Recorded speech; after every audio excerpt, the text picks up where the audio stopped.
this is a statistic actually I have to tell you before I get started here that I was actually very surprised about. Fewer than half of all American households consist of married couples. And Americans now spend half of their adult lives outside of marriage.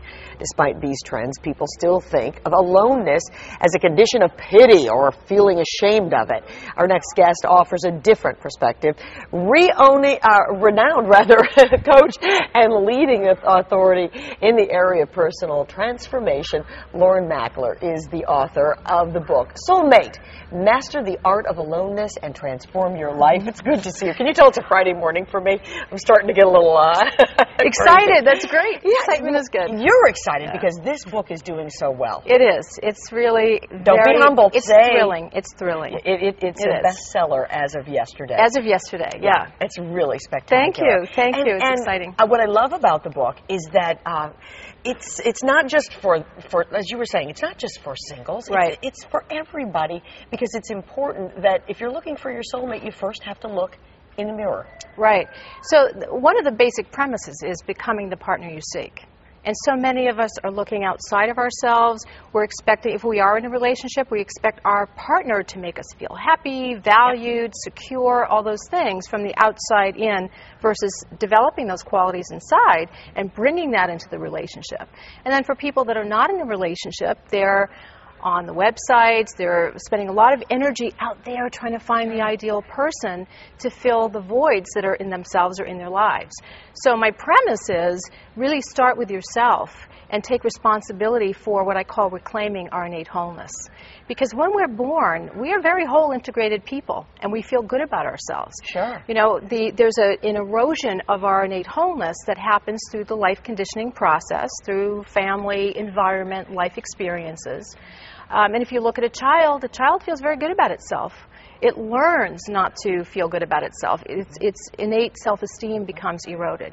So and that's a society issue, isn't it? Because society judges us constantly. Oh, absolutely. I mean, as we said at the top of this, you know, a lot of adults are spending their life alone, and yet it's still looked at as being, oh, that's unfortunate. Exactly. You know, but the reality Jones says, oh, that's too bad. Yes, or haven't you met anybody yet? Right. There's a lot of societal messages around you've got to have somebody to love. All you need is love. You're nobody till somebody loves you. All these kinds of messages all the time. And so the reality, however, is that all these people are choosing either marrying later or choosing to live life outside of marriage.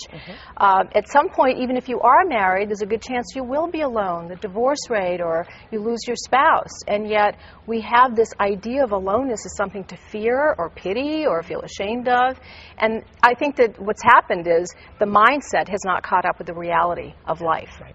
You know, one of the things that you talk about is the fact that the image, the way you feel about you is the image that you project. So you end up attracting someone similar to the image you're projecting. Exactly. So if you're projecting an image of weakness, or if you're projecting the image that you don't like you, then you're going to project someone who's going to treat you the exact same way. Exactly. You know, the adage opposites attract. I think we talked about this a couple years ago when I was with you. And the reason that opposites attract is because unconsciously we're always trying to seek that wholeness again. So we try to seek it through somebody else instead of saying, okay, what parts of me have been lost through my life conditioning process, and how do I bring them back into the fold? And then you come into a relationship from a completely different motivation. It's like icing on the cake, and you're coming into it from a place of wholeness, choice versus desperation, versus out of a fear of being alone. And so you are going to attract a different kind of person, because that person is not going to be, that's also whole, is not going to be attracted to somebody that's needy and clingy and scared.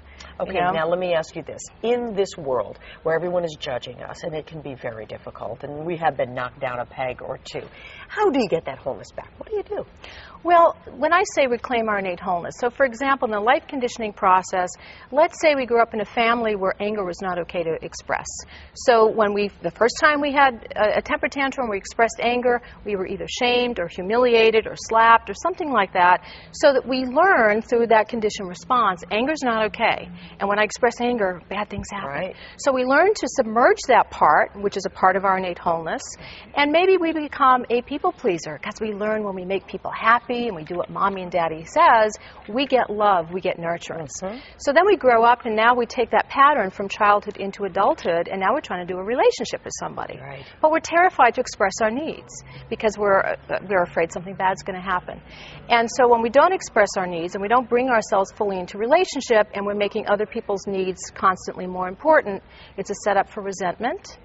You know, we start to feel depressed sometimes, Sure. or even start to feel sick.